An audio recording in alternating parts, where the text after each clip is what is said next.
As a world record holder and having broken world records, I can tell you that the thing that's special about a world record when you're able to break one is the accomplishment, not so much holding on to it. That's what I felt when I broke the world record in the 200 meters as well in the 400 meters, and I have that memory still, and I'll have that memory forever of all of the work that went into it, all of the people that helped me, and then finally accomplishing it. That'll never go away.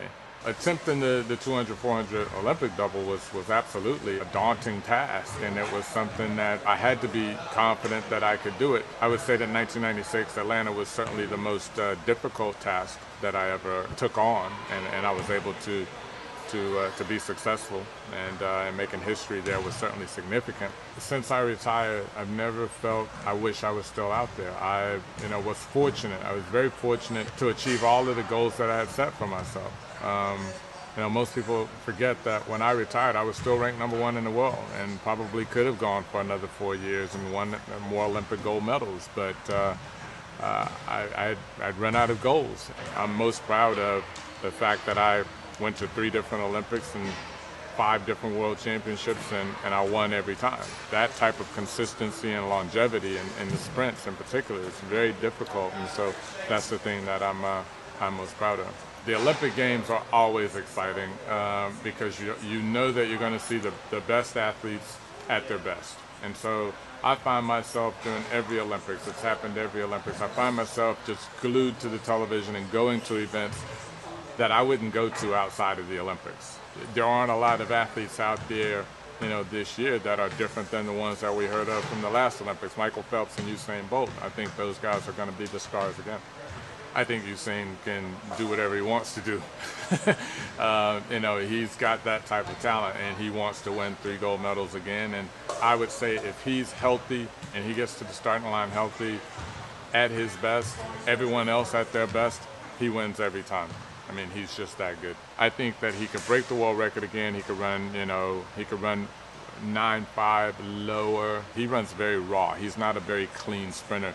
If you look at him from a biomechanical standpoint, ultimately, if he were to really be focused on and committed on cleaning up his technique, he could probably run 9.4. Many people will come in and win an Olympic gold medal once, but to repeat, it's difficult, and that says a lot when you're able to do that.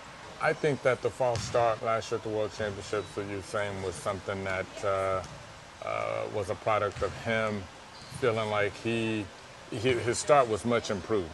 He had improved his start dramatically, and I think he felt that people were starting to doubt him a little bit because he's set the bar very high, and people expect him to come out and run a world record every time. So I think that he has probably learned from that. I think that at the end of the day, it's probably been a good thing for him and the sport, because otherwise we're just watching an exhibition. So I've seen him from time to time and spent some time talking about his career. He feels very confident in his ability. He has said that he feels that he's not there yet in terms of being a legend, and that he feels like he needs to win this year and repeat as Olympic champion in order to be considered a legend.